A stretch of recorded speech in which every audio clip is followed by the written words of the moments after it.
Section 1. The New Rules of Open Government, Digital Transparency, Governance Innovation. I know. It sounds like a class you'd fall asleep in. It sounds like something a politician says right before they ask for your money and then disappear. Think of it like this. You wouldn't trust a restaurant that hides its kitchen, right? You want to see that things are clean, that the chef isn't, sneezing into the soup. This is the same idea, but for the people running your city or your country. It is about making government work in a clear, open way so we can all see what's cooking. This essay is your simple guide, your playbook, for how this all works. We are going to break down these big, boring-sounding words into something that actually makes sense. We're going to look at how new tools, the same kind of tech you use on your phone every day, can help governments, citizens, make better choices together. We will explore real examples, not just theories, from a textbook that costs $200. We will get real about what can go wrong, great power, great responsibility, and ultimately, this is a story about trust. Section 2. What is digital transparency? Seeing the matrix of governance. So, what is this digital transparency thing really? Let's make it simple. It means governments can't just do stuff in secret anymore. They have to put their information online where everyone can see it. We're talking about budgets, city plans, and the results of big projects. Think of it as a government's social media profile. No vacation photos, just spreadsheets about where your tax money went. If something looks fishy, people are going to call them out. It's about making things public by default. It changes the whole game. It's like turning the lights on in a dark room. You can see the successes, the mistakes, the waste, and maybe even the corruption. City spends $1 million on a road. With transparency, you can see receipts, who got the contract and how much. It's harder to hide a $100,000 consulting fee to a cousin. But it's also about building confidence. A government that shares data says, we have nothing to hide. We trust you to judge for yourself. Think about a woman named Maria who lives in a small town. The local government promised a new park, but months passed and nothing happened. In the old days, you'd make calls and file requests designed to make you give up. With digital transparency, she goes to the town's website. She finds the tracker, budget approved but funds never released. She shares the link with her neighbors. Suddenly it's not just Maria asking questions, it's the whole community. That is the power of making information accessible to everyone. Open data leads to open trust. When things are open, it's harder to play games behind our backs. Information becomes a bridge connecting people in power with the people they serve. Let's pull back the curtain and use digital tools not just to watch leaders, but to work with them to build a fairer system. This isn't just data or websites, it's changing the relationship. Clear services, simple charts, real understanding. Section 3. What is governance innovation? Upgrading the system software. If digital transparency is about showing your work, what is governance innovation? It sounds like corporate jargon, but it simply means finding better ways to run things. Think about your phone. Updates, fix bugs, add features, and make it run smoother. Governance innovation is a software update for your government. Get rid of clunky systems, make services faster, smarter, and fairer. For too long, fill forms in triplicate, wait in 3 lines, then get told it's the wrong paperwork. Use an app to report a pothole instead of a hotline nobody answers. Brainstorm a new community center online, not at a 2 p.m. Tuesday meeting. Modern tools to solve modern problems, and a new way of thinking. Shift from top-down to collaborative. Use anonymous location data to see where people actually travel. Decisions based on evidence, not guesswork. Maria's town tries something new, a simple poll. Playground, dog run, community garden. Vote with one click. A small change, a huge shift, inviting people into the solution. Section 4. How technology makes open government possible. So how does this happen? It's not magic, it's technology. The same tech that orders pizza or debates pineapple powers open government. One big game changer, real-time data. Sensors on buses and pipes send constant updates, no guessing. Bus 42 is on time or not, and they know, and so do you. No more standing in the rain wondering if it will show. Dashboards and portals turn complex data into simple, useful views. See pie charts for schools, police, road repairs. Click to drill into projects. Status, budget, from headaches to clarity in seconds. APIs, secure doorways that let software talk. Open APIs let students and startups build useful apps. Share inspection data. Let people check a restaurant's score before they eat. Participation platforms let people post ideas, comment on budgets, and vote on projects from home. It lowers barriers. 10 minutes while the kids sleep brings more voices into the conversation. This isn't just nice ideas, it's happening worldwide. Many cities created open data portals. New York, Seoul, publishing maps of trees, crime stats, public restrooms. A young programmer in Chicago built an app that texts you before street sweeping. Move your car, avoid a ticket. A small thing, but it helps. Budget transparency. Brazil and Mexico publish national budgets in easy formats. You don't need to be an accountant. See healthcare and defense spending. In some cases, follow money from Treasury to village school construction. Every transaction. Paris sets aside hundreds of millions. Submit ideas, vote. Winners get funded and built. Real power over real money. In flood-prone India, communities installed low-cost water-level sensors. Data feeds a public dashboard and triggers alerts when danger levels hit. Texts go out, families evacuate, lives saved. A case where open government is life or death.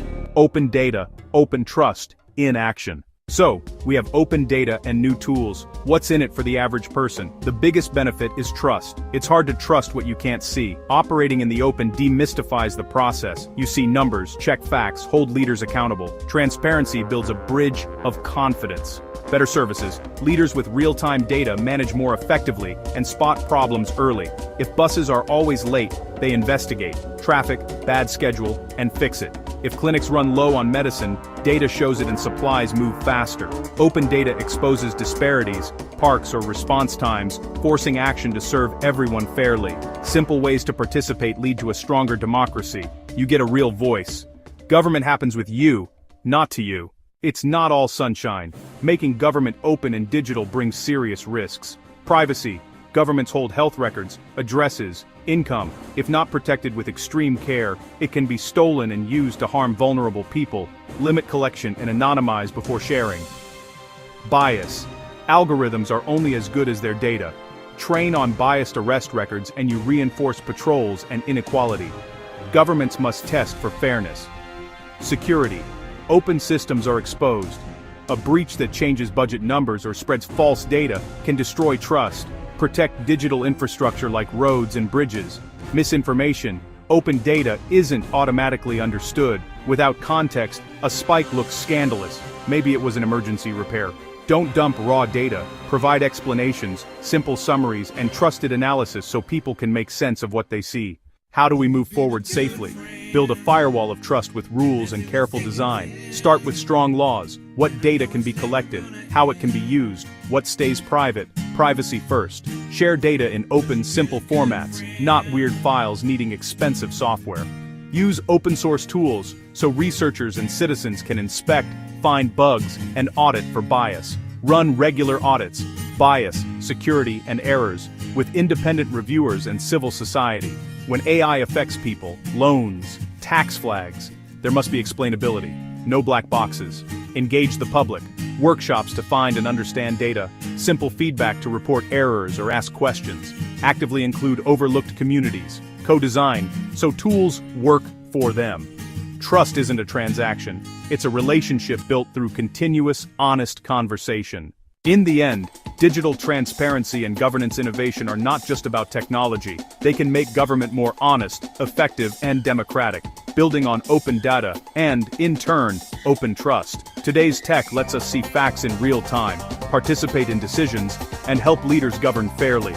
Powerful changes demand powerful safeguards, protect privacy, fight algorithmic bias, and secure digital systems. Balance openness with deep responsibility, clear laws, transparent tools, and partnership with the public. Here is the call to action, the 10-minute mandate. Leaders, start small, start now. Pick one service, bus schedules, school budgets, or restaurant inspections. Make the data radically transparent with a simple dashboard and feedback form. Protect privacy like it's priceless. Audit for fairness. Show impact. Citizens, take 10 minutes. Find your local data. Ask for what's missing. Learn a simple chart, comment, or vote. Use your voice and the data to hold leaders accountable. Open data only leads to open trust when we all participate together. Have you ever reported a problem in your town? Maybe a deep pothole on your street. You fill out a form online, or you call a city number. You report it, you hit submit. Then, silence. Days turn into weeks. Weeks turn into months.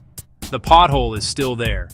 You have no idea if your report was received. You do not know if anyone is assigned to fix it. You have no clue when or if it will ever be repaired. This small frustration is a big problem.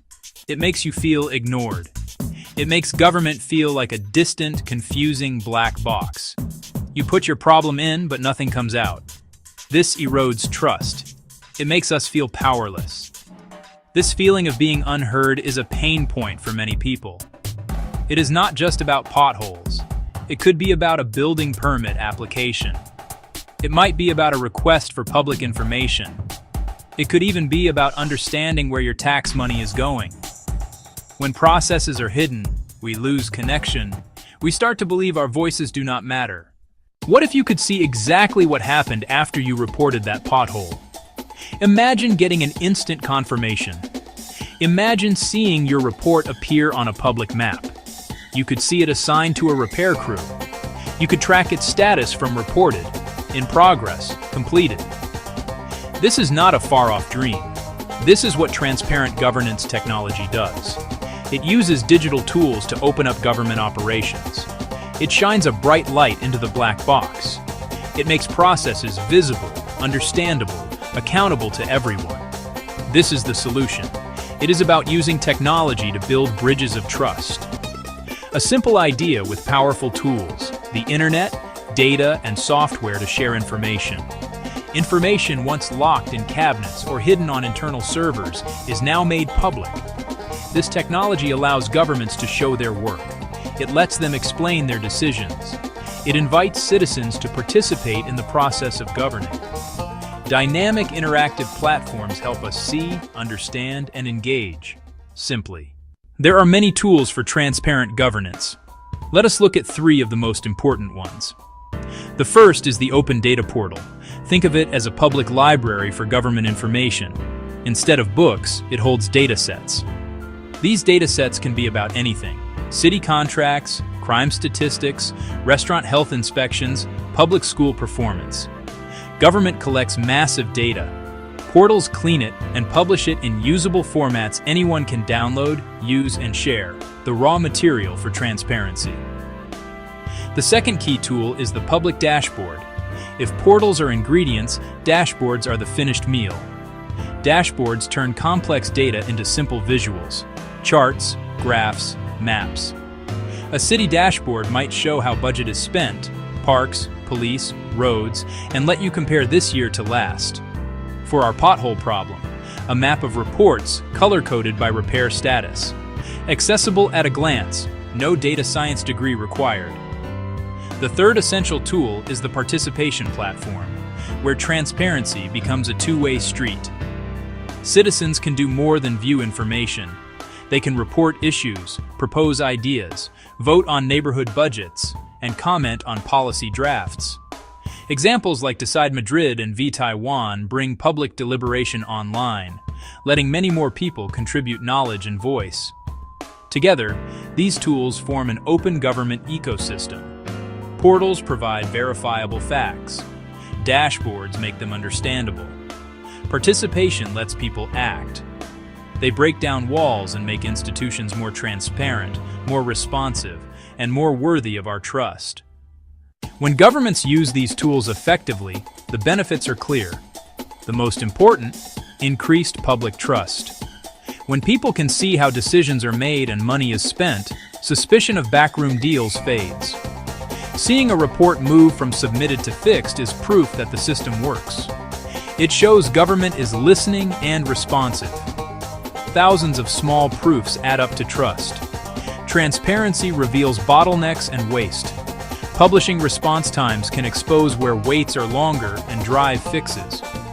Data enables targeted changes, from facility locations to traffic signals. Public performance data creates accountability and invites citizens and journalists to suggest solutions. Openness can expose inequities in budgets or policing and provide evidence to demand change and mandate more equitable policy. Trust, efficiency, fairness. Greater trust leads to more participation, which brings better ideas and data, which improves services. The relationship becomes collaborative, proving that openness is a practical strategy for better governance. Simply launching a website is not enough. We need basic rules. First, data quality. Information must be accurate, complete, timely. Outdated or missing data misleads. Low-quality data can erode trust. Invest in processes and people to keep data reliable and current. Second, clear, user-centered design. Tech should simplify, not complicate. Design for everyone. Simple, visual, intuitive, mobile-friendly, accessible. A grandparent and a high school student should both get it instantly. Third, no one left behind. Combine online with offline outreach. Meet people where they are. Multiple paths to be heard. Fourth, process accountability. Show how input is reviewed and why decisions are made. Opening up government is powerful, but must be done responsibly. As we share more information, we must protect people. First safeguard, privacy. Not all data should be public. Health records, social security numbers, home addresses must be protected. Release datasets only after rigorous anonymization. Be open about operations, not private lives. Second safeguard, security. Government portals are prime targets. Use strong encryption, regular audits, and clear response plans to defend trust. People must feel the platforms they use are safe. Third, clear policy and legal frameworks. Codify what is public, what is private, and the decision processes. Establish who ensures data quality and how appeals work. Durable, predictable rules outlast leaders. Finally, independent oversight. Government cannot police itself. Independent bodies review compliance, investigate complaints, and audit portals. Civil society, journalists, and researchers are vital watchdogs. External oversight makes transparency real and ensures safeguards truly work. Before 2010, reporting a problem in Boston was a lot like the pothole story. You had to know which of the city's 40 departments to call. Public Works for a pothole. Parks for a broken bench. It was a maze. Citizens gave up. Inside City Hall, data was siloed and cross-jurisdiction tracking was hard. Then came Citizens Connect, now BOS 311, the proof of a new way. One simple front door.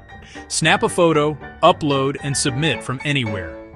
GPS pins the location, a central system receives it, and a public map displays it. Requests, auto-route. You get a tracking number and can follow progress. Behind the scenes, a unified system broke down departmental walls.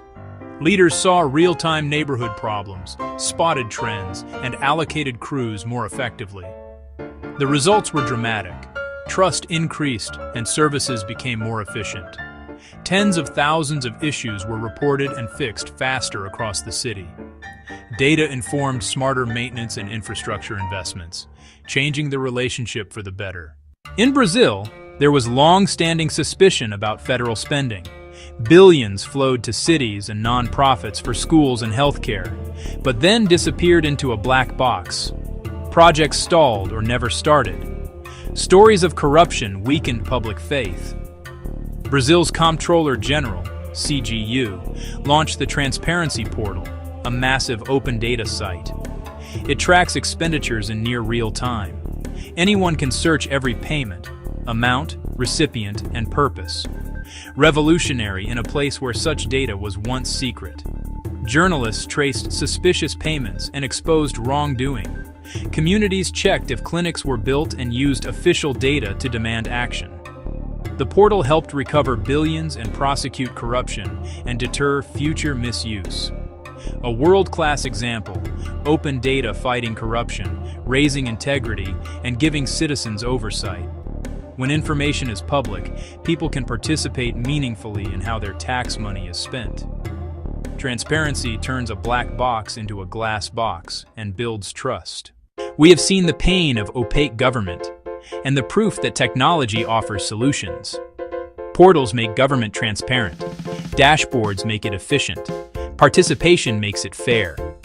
The path from pain to proof is paved with transparency and built together. Start today. Visit your city's site, find the open data portal or dashboard, use the 311 tools, and invite neighbors. Leaders, be brave. Start small. Launch one dataset, one dashboard, one simple reporting path. Trust is earned. The first step is opening the door. Let us replace the black box with a glass box and build a truly trustworthy government. The work begins now. Every single person on this planet is born with something precious. It is a quiet, inner light we call human dignity. This simply means that each of us has worth, not because of what we own, not because of where we come from, but simply because we are human. From the bustling streets of a vast city to the quiet stillness of a remote village, this truth connects us all. Every life matters equally. Every person deserves to live with respect, safety, fairness. This is the very heart of what we call human rights. They are not granted by governments. They are the birthright of every member of our human family. But these rights do not protect themselves. Like a young seedling in a vast forest, they need care and shelter to grow strong. They can be trampled, ignored, forgotten if we are not careful. So we have built systems to guard them. These systems are like a complex ecosystem, with different parts working together to create a shield for our shared dignity. Laws, communities, and new digital tools that now connect our world. Well, it's a shared responsibility. The first and most solid layer of protection for our rights is built from words. These words are written down in laws and treaties, forming a blueprint for a just world. A treaty is a solemn promise made between nations. One of the most important is the Universal Declaration of Human Rights, written after great global suffering, a common standard for all nations. It lists fundamental freedoms: the right to life, the right to be free from slavery, the right to think and speak freely. When countries agree to treaties, they commit to turn promises into national laws. These laws make rights real within a country's borders. They can forbid discrimination, ensure fair pay, and protect private family life from intrusion. They create rules that everyone, including leaders, must follow. No one is above the law. Power must be accountable. But a law on a page is not enough. It needs a voice. That voice comes from courts, where people go when their rights are violated. If someone is treated unfairly, arrested without reason, or silenced for speaking their mind, a court can listen and make a judgment. Some courts operate globally or regionally. The International Criminal Court can address the gravest crimes, like genocide. Regional courts let people bring complaints against their governments. These systems make leaders and states answerable and offer peaceful ways to correct injustice. While laws provide the skeleton of rights protection, it is people who give it flesh and blood. Social systems, community groups, charities, activists are the living, breathing part of this protective ecosystem. These groups, often called NGOs, work on the front lines every day. They bring food to the hungry. They provide shelter to the homeless. They offer legal aid to those who cannot afford it. They document what is happening on the ground and bear witness when rights are abused. They give a voice to the voiceless. They act as watchdogs, monitoring governments and corporations, checking if promises are kept, writing reports, gathering evidence, and alerting the world. When a government passes a harmful law, or a factory pollutes a community's water, these groups are often the first to sound the alarm. Their work creates pressure for change. The media is another vital part. Journalists uncover the truth and share it widely. Through stories, photographs, and broadcasts, they shine a light into the darkest corners. Investigations can expose corruption, document crises, and move millions to demand action. Social media lets ordinary people share stories and organize for change, power that requires truthful, kind information. Communities are the most fundamental social system. Protection begins with neighbors, grows in schools, and expands in community centers where differences become strengths. Social movements, thousands or millions united, have driven many of history's greatest victories. In grassroots connections, simple acts of people standing up for one another, the true strength of a society is found. In our time, a new and powerful dimension has been added. The digital realm. The internet, smartphones, social media. We communicate, learn, live. This world offers incredible tools for protecting and promoting our rights. A witness can record evidence for court. Activists can organize protests and share information safely, even under the watchful eye of an oppressive regime. Stories of courage can cross borders in an instant. New rights need protection, data privacy and freedom of expression online. Our digital footprints are valuable. Rules are emerging to give people more control over personal data. We must balance free expression with limits on hate and disinformation. Yet this frontier is filled with dangers. The same tools that protect can violate. Governments can spy, silence dissent, and punish critics. Platforms can become breeding grounds for harassment and coordinated hate. Speed and anonymity fuel lies that poison discourse. Building a safe digital world requires balance. Companies designing for safety and privacy, governments protecting digital rights without stifling speech, and all of us becoming more aware. Strong passwords, spotting falsehoods, and respectful conduct are essential skills for responsible global citizens. So yeah, we all have a part to play. The systems that guard our rights are not separate islands. They are interconnected threads in a single woven safety net. The true strength comes from how they work together. Legal, social, digital. A law may exist on paper, but it often takes a community group to help people use it. A digital tool can capture evidence, but a court must deliver justice. When the parts synchronize, their protective power is magnified, creating a formidable defense for human dignity. Consider a real-world example. A factory pollutes a river, making people sick and destroying livelihoods. A local environmental group notices first. They document the pollution, collect samples, and record testimonies. They share evidence with a national human rights NGO, which files a lawsuit, and with journalists who inform the public. News spreads rapidly online, creating pressure on the government. In court, photos, videos, and scientific data become critical evidence. The court orders the factory to stop polluting and pay for cleanup. The social group was the censor. Digital tools provided proof. The legal system delivered justice, and media ensured the case could not be ignored. Without any one element, the outcome might have been very different. Even the strongest safety net can have holes. The systems designed to protect our rights face immense and persistent challenges. In law, enforcement can be weak. Treaties are signed but not implemented. Courts can be slow, underfunded, or pressured, leading to delays and bias. For many, especially the poor and marginalized, justice is too expensive or complicated. A right that cannot be defended is an empty promise. Social systems struggle too. Defenders, journalists, and community activists face threats, harassment, imprisonment, even violence.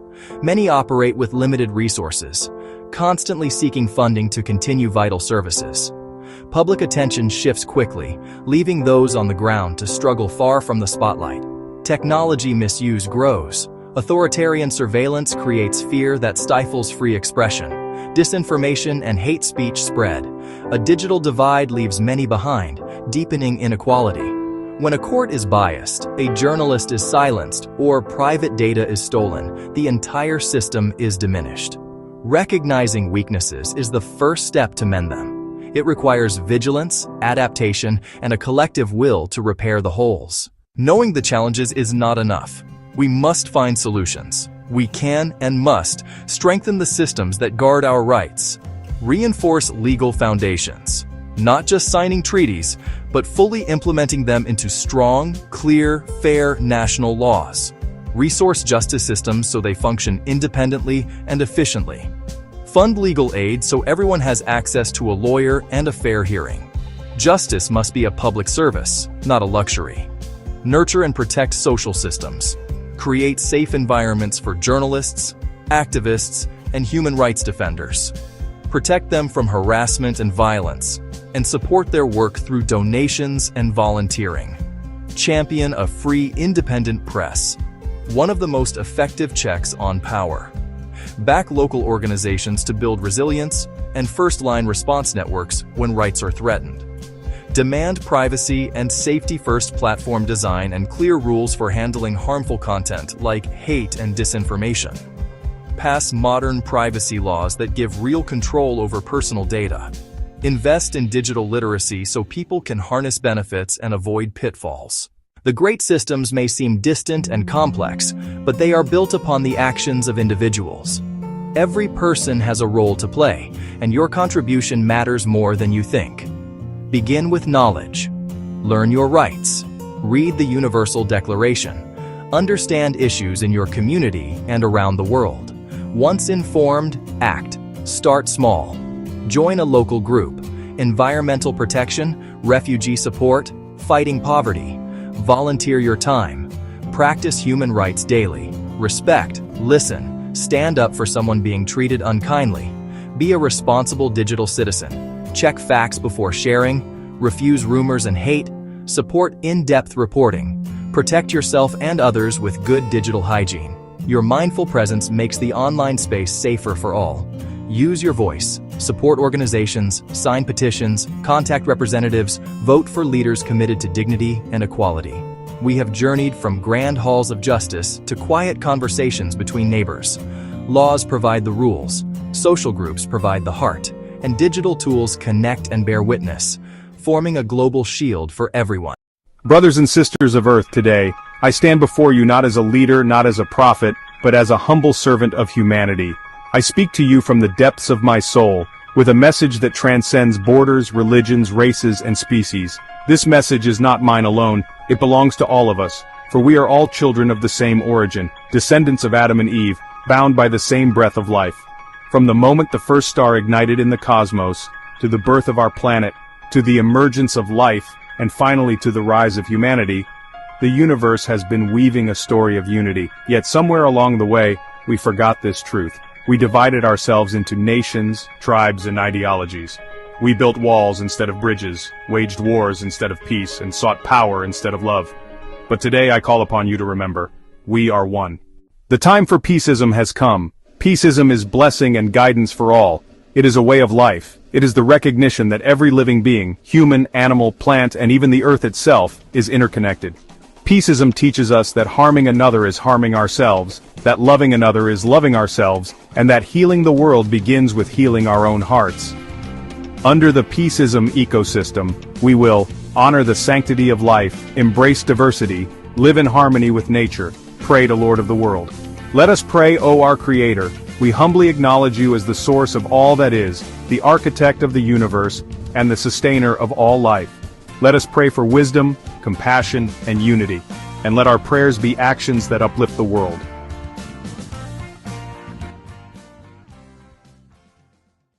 Dear Lord of the world, known by many greatest names, we come before you as one family, one heart, one soul. Guide us to see the light within each other. Teach us to forgive, to love, and to serve. Help us to heal the wounds of the past and build a future of peace. May our hands work together, our voices sing together, and our spirits rise together, for we are your servant, and in you, we are one.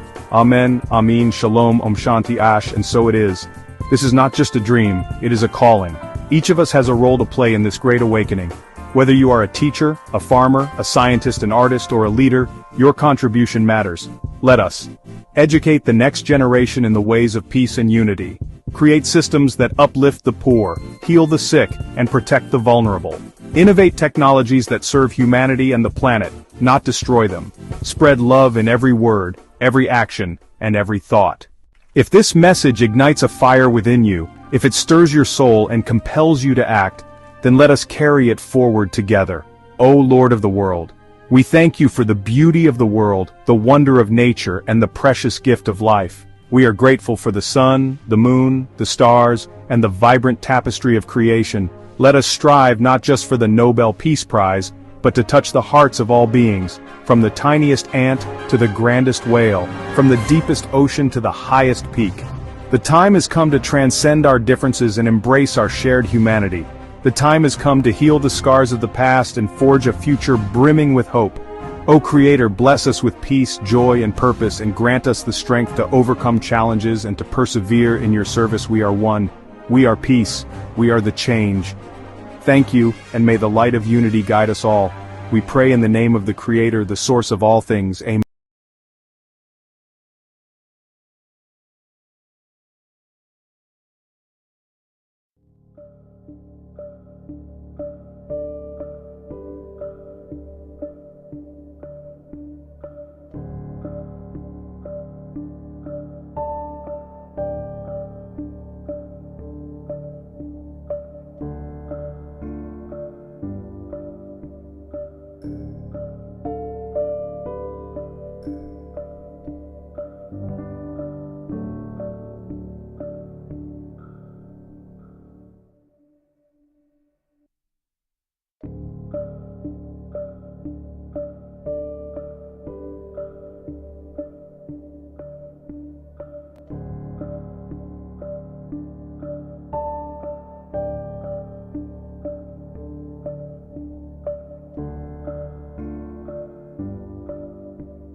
Redefining justice through compassion, dialogue, and community restoration.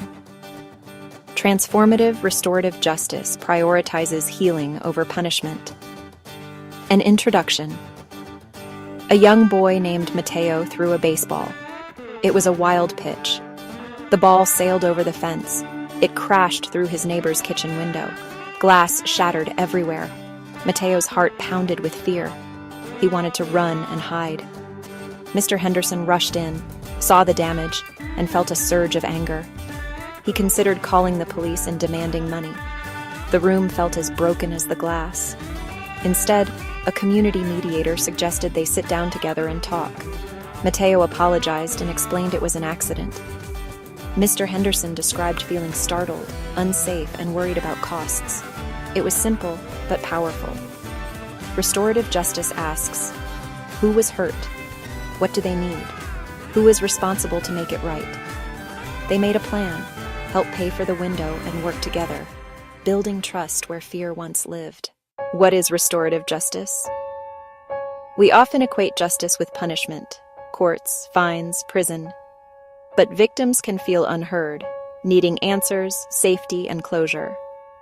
Restorative justice focuses on healing harm to people and relationships. It brings everyone affected into a structured conversation. They share impacts, then decide what must be done to make things right. 3 principles guide the work. Center victims, require repair, include all stakeholders. Common practices include circle dialogues in schools, victim offender meetings, and community repair projects. Not a quick fix, an honest process leading to transformation and stronger bonds. One foundational practice is the circle dialogue. A circle has no head. Everyone is seen and heard equally. Listening is as important as speaking. A trained circle keeper guides with a talking piece, feather, stone, or small ball. Whoever holds it speaks from the heart. Everyone else listens. Simple check-ins move toward harder truths. A school tried circles instead of suspensions, including students, friends, parents, teachers, angry, scared, confused, sad. They heard stories behind the anger, teasing, exclusion, anxiety. They agreed on respectful communication and a school beautification project. Fights dropped, trust and cooperation grew. The process is simple, its impact profound. Another powerful practice is the victim offender meeting. Voluntary, carefully prepared, and facilitated for safety. Facilitators ensure readiness, clarify needs, and establish ground rules. For many victims, it is the first chance to speak directly. Maria's convenience store was robbed by a teen. She felt fearful and distrustful. Offered a meeting, she hesitantly agreed. She described how the robbery changed her life. Hearing her directly had a profound effect. He was desperate, made a terrible choice, and apologized sincerely. They created a repayment plan and he committed to job training. Maria began to heal. He found a turning point. Beyond punishment, facing human impact can lead to accountability and change. Restorative justice emphasizes concrete action to fix harm. Reparation can be financial and meaningful acts that repair trust. Specific repairs are decided together by those affected. A vandalized park left neighbors sad and unsafe. Instead of charges, a restorative meeting was held. Teens heard how their actions hurt real people. They co-created a comprehensive repair plan. Weekends of work restored the space and showed commitment. The community began to see them as contributors, not problems. Repair fixed damage and rebuilt relationships and pride. It really changed how people related to each other. Restorative justice places victims at the center. They gain voice, choice, answers, and can state what they need to heal. Anxiety, anger, and trauma can ease with meaningful closure. For those who caused harm, genuine accountability, not passive punishment. Understand consequences, take steps to repair. It encourages empathy, moral growth, and conflict resolution skills. Benefits ripple outward, strengthening the social fabric. Communities learn they can solve problems together. It can be more efficient, reduce burden, and prevent future harm. A win-win-win: healing, accountability, and safety. From cycles of punishment to cycles of healing and repair. Challenges exist. Participation must be voluntary. Offer alternative supports. Hold accountability by other means if needed. Trained facilitators ensure safety, fairness, and turn-taking. Invest in facilitator training. Begin with lower-stakes conflicts. For serious cases, restorative work can complement, not replace, legal processes. Start small. Build momentum with early successes. Educate. Direct accountability is often harder than doing time. It's about being smart on harm. Center safety, repair, and learning. Change doesn't require an overhaul. Start small. Learn and share. Book clubs, screenings, speakers, pilot circles in schools and neighborhood associations. Showcase small victories and build capacity with trainings. Maya's stolen bike became a chance for repair, apology, return, a stronger lock, and community service. People are more than their worst actions. The best response: mend, restore, reconnect. Advocate for classroom circles. Ask leaders to offer meetings. Organize a cleanup. Train as a facilitator. Turn toward conflict with courage. Listen with humility, and repair with creativity. Justice isn't only delivered from on high, it's created together, every day. Maria's bike was gone. She stood on the curb and held nothing. The lock hung empty on the post. Her hands shook a little as she told her teacher what happened. She had used that bike to get home each day. Night felt colder now. Her walk home felt longer. She missed the way the wind used to push her worries away. Ramon saw the empty space where the bike had been. He felt a quick shame. He had taken it on a dare. He did not mean to hurt Maria so much. He felt small when he saw her face. He could not sleep that night. He also feared getting in trouble. Something needed to change between them. People in the school worried. Parents emailed the principal. Kids whispered in the hallways. The school needed more than a rule or a fine. Rules can stop people for a time. Rules do not always heal the harm done. The school wanted trust back. This scene is simple. It is also common. Small harms add up in neighborhoods and schools. People need a way to tell their truth. They need a way to be heard. They need repair that feels real. Restorative justice is about fixing harm. It is not only punishment. It asks who was hurt. It asks what they need. It asks who caused the harm. It asks what they can do to help. It asks the community how to support the fix. It centers the people most affected. It uses talk. It does not rely only on rules. This keeps the person harmed in view. It gives them a voice. It asks for real answers. It asks the person who caused harm to be accountable, in human ways. It seeks to restore safety. It seeks to restore trust. It does not ignore justice. It widens justice to include repair. It widens justice to include care. The tone is calm and hopeful. People speak plainly. People speak plainly. They name facts. They name feelings. They name needs. They name limits. They decide together what will help. They make clear plans. They put time on those plans. They check later to see if the plans worked. Restorative justice can join courts. Restorative justice can join schools. It can stand outside formal systems too. It can be short. It can take time. It can be used for small harms. It can be used for some larger ones. It always needs clarity about safety. It always needs clarity about consent. It always asks for trained help. Victim-offender dialogue is simple. The person harmed meets the person who caused harm. A trained facilitator guides the talk. The harmed person tells their story. The other listens. Questions are asked and answered. They agree on steps to repair the harm. This works when both agree to meet. A family group conference adds family and supporters.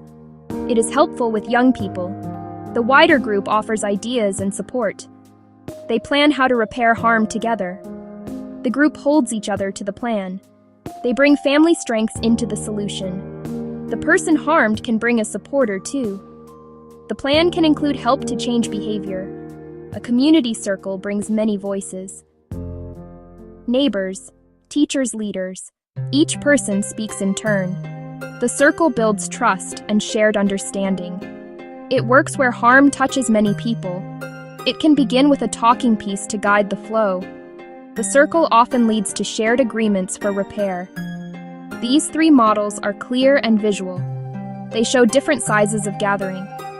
Each model centers the harmed person. Each asks the person who caused harm to respond. Each invites the community to join.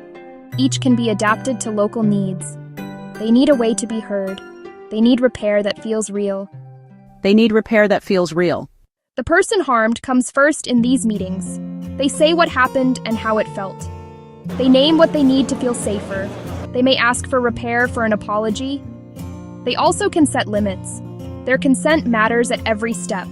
Their voice shapes the outcome. The person who caused harm is asked to listen and respond. They hear the impact of their action.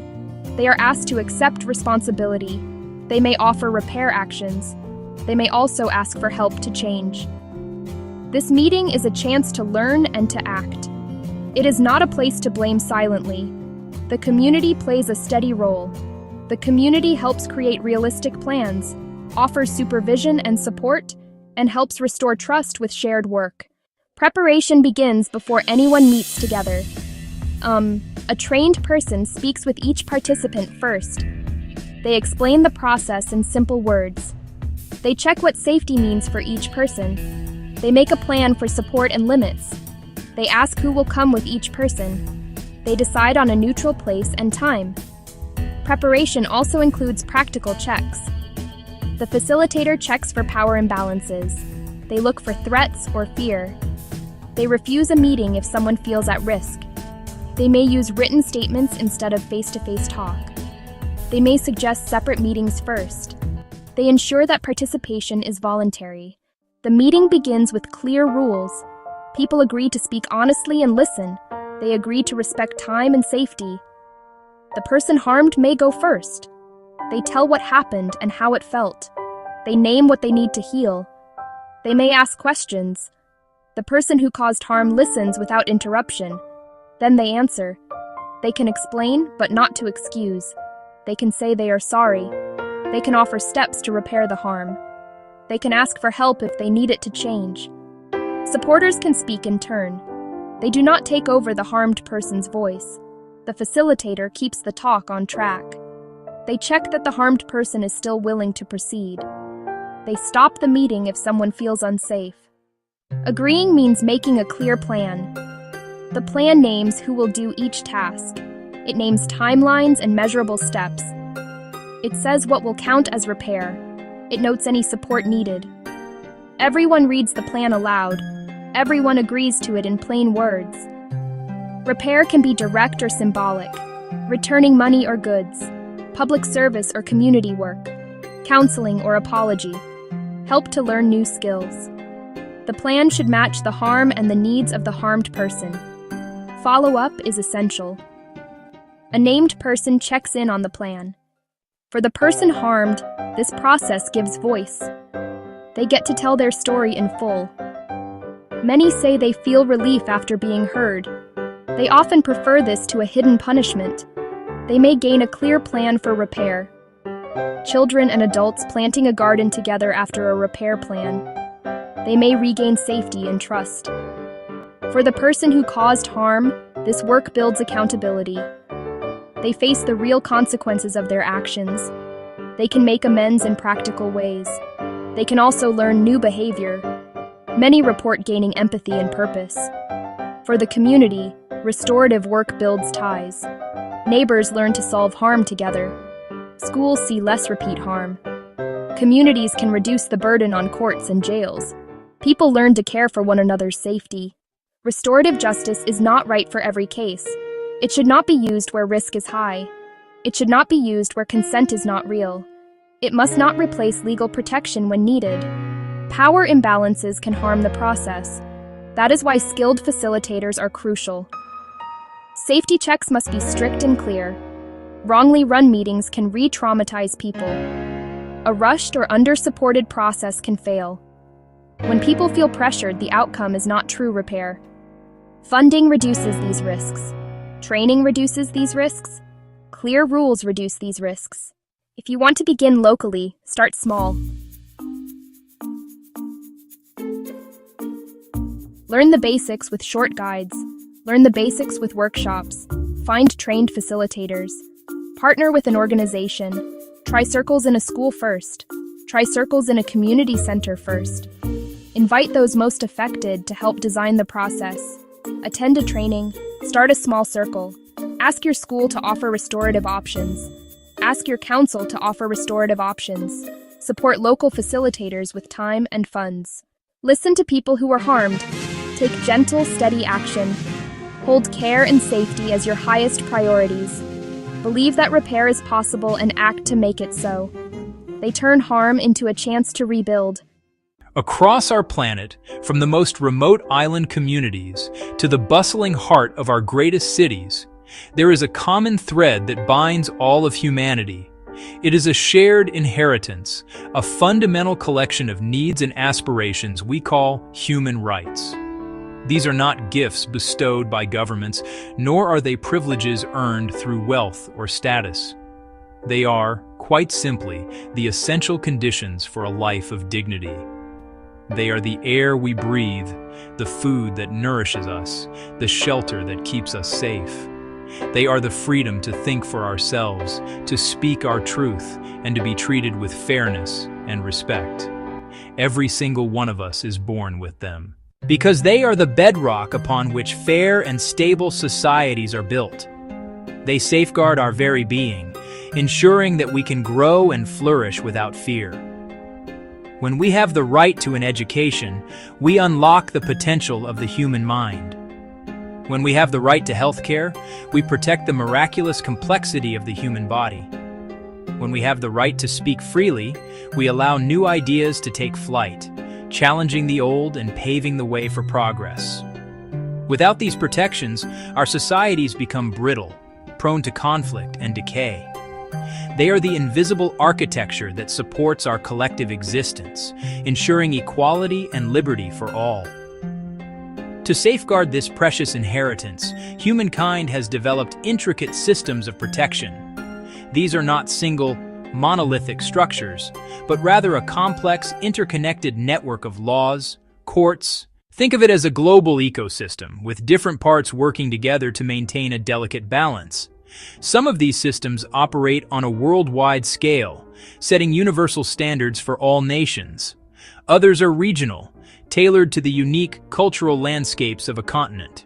And perhaps most importantly, they extend down to the national level and the local level, embedding themselves in the very soil of a country's laws and institutions. Together they form a vast safety net, designed to catch us when we fall and hold power to account. This framework did not appear overnight. It has been built, piece by piece, over generations, often in the wake of great tragedy. It is a testament to our species' remarkable capacity to learn from its darkest moments and strive for something better. The system is not perfect. Like any natural ecosystem, it faces constant threats and pressures. But it represents a collective promise, a declaration that the dignity of the individual is paramount. At the very highest level of this protective ecosystem, we find the global institutions that form a kind of canopy, casting their influence over the entire world. Chief among them is the United Nations, an organization born from the ashes of a devastating world war. It was here, in 1948, that nations came together to create the Universal Declaration of Human Rights. This extraordinary document was a beacon of hope in a shattered world. For the first time, it listed, in clear and simple terms, the fundamental rights and freedoms that belong to every single human being. While not a binding law itself, it serves as a moral compass, a North Star that has guided the development of human rights law ever since. From this foundational declaration, a whole forest of international treaties has grown. These treaties are formal agreements, like solemn promises made between countries. By signing and ratifying them, a nation agrees to be bound by their rules and to incorporate them into its own legal system. The International Covenant on Civil and Political Rights. It protects our fundamental liberties like free speech and fair trials. The International Covenant on Economic, Social, and Cultural Rights. Of course, making promises is one thing, keeping them is another entirely. To monitor this, the UN has established a series of expert bodies. The Human Rights Council regularly examines the human rights records of all member states, a process that shines a bright light on both progress and problems. Then, there are the treaty bodies, committees of independent experts who review how well countries are upholding their commitments under specific treaties. Whether on the rights of children, the elimination of torture, or the protection of persons with disabilities. These bodies act as a global conscience, reminding governments of the standards they have pledged to meet. Furthermore, the UN system employs independent investigators known as special rapporteurs. They are assigned to specific themes, such as the right to clean water, or to the situation in a particular country. They conduct fact-finding missions, communicate with governments about alleged violations, and report their findings to the world. While the global canopy provides a universal set of principles, human rights find their most vibrant expression when they adapt to the local environment. Just as a rainforest differs from a savanna, different regions of the world have developed their own unique human rights ecosystems. These regional systems are wonderfully effective because they are closer to the ground. They understand specific historical, cultural, and social landscapes, allowing a more nuanced and tailored approach. They are a vital middle layer, translating universal ideals into practical, regional action, bringing justice closer to the people it serves. In Europe, for example, we see one of the most developed of these systems. The European Convention on Human Rights is a powerful legal instrument, and its guardian, the European Court of Human Rights, has real teeth. Individuals who believe their rights have been violated and who have exhausted all legal options in their own country can bring their case to this court. Its judgments are binding. They have compelled nations to change laws, release prisoners, pay compensation to victims, ensuring even the most powerful cannot stand above the law. Across the Atlantic, the Americas have their own well-established system. The Inter-American Commission on Human Rights acts as a watchdog, investigating abuses and making recommendations to governments. Alongside it, the Inter-American Court of Human Rights adjudicates cases of serious violations. This system has been crucial in confronting legacies of authoritarian rule in Latin America, championing the rights of indigenous peoples, tackling issues of violence, impunity, disappearances, massacres, and denial of justice. Africa, too, has cultivated its own framework, centered around the African Charter on Human and People's Rights, emphasizing both individual rights and the collective rights of peoples, including the right to development and a healthy environment. The African Commission and the African Court work to promote and protect these values across the continent. While facing immense challenges from underfunding to political resistance, they represent a profound commitment by the peoples of these continents to forge their own path toward justice and dignity, rooted in shared experiences. Ultimately, for the canopy of international treaties and the branches of regional systems to bear fruit, they must be nourished by strong roots at the national level. It is here, within the borders of each country, that human rights are protected or violated in daily life. The most effective safeguard is a country's own constitution and laws. When a nation enshrines human rights in its highest legal document, it sends a powerful message that these principles are not negotiable. These legal roots must run deep, shaping criminal codes, labor laws, and policies on education and healthcare, ensuring alignment with international promises. The guardians of these national laws are independent courts and a fair-minded judiciary. Judges must be impartial arbiters of justice, able to make decisions based on the law, free from the winds of political pressure or corruption. When a citizen's right to a fair trial is violated, or when a law discriminates against a minority group, it is the courts that must provide a remedy. An independent judiciary is like the sturdy trunk of a tree. It provides the strength and stability needed to uphold the rule of law, even in the face of powerful storms. Without it, laws are merely words on paper, and the promise of justice remains unfulfilled. Beyond the courts, specialized institutions, national human rights institutions or ombuds offices, act as approachable watchdogs. In our time, a vast and uncharted new territory has opened up, the digital world. This interconnected frontier offers breathtaking possibilities for connection, expression, and innovation. It has given a platform to once silenced voices, allowing people to organize, share information, and demand change at scale. The Internet advances human rights by enabling access to education and health information, fostering global community. Freedom of expression and association have found powerful new ways to flourish. However, this frontier is fraught with new perils, technologies that can control, harass, and harm. Our personal data has become a valuable commodity, often collected and used without our understanding or consent. The digital space can breed hatred, disinformation, and harassment, disproportionately targeting women, journalists, and minority groups. Anonymity can embolden abuse, silencing dissent, and spreading fear. New technologies, especially AI, make consequential decisions. Biased systems can automate discrimination at scale. Mass surveillance threatens association and expression, chilling speech and challenging authority for fear of being watched. We must extend our framework to digital rights with strong data protection laws that give individuals control. Hold technology companies accountable, balancing removal of harm with protection of free speech. Demand transparency in algorithms and robust safeguards against misuse. As we map the physical world, we must now design the digital one to enhance human dignity. When we survey the global landscape of human rights, the picture is one of stark contrasts, a story of remarkable progress and heartbreaking setbacks, inspiring victories and persistent challenges. On one hand, signs of hope, a single green sprout pushing through dry earth.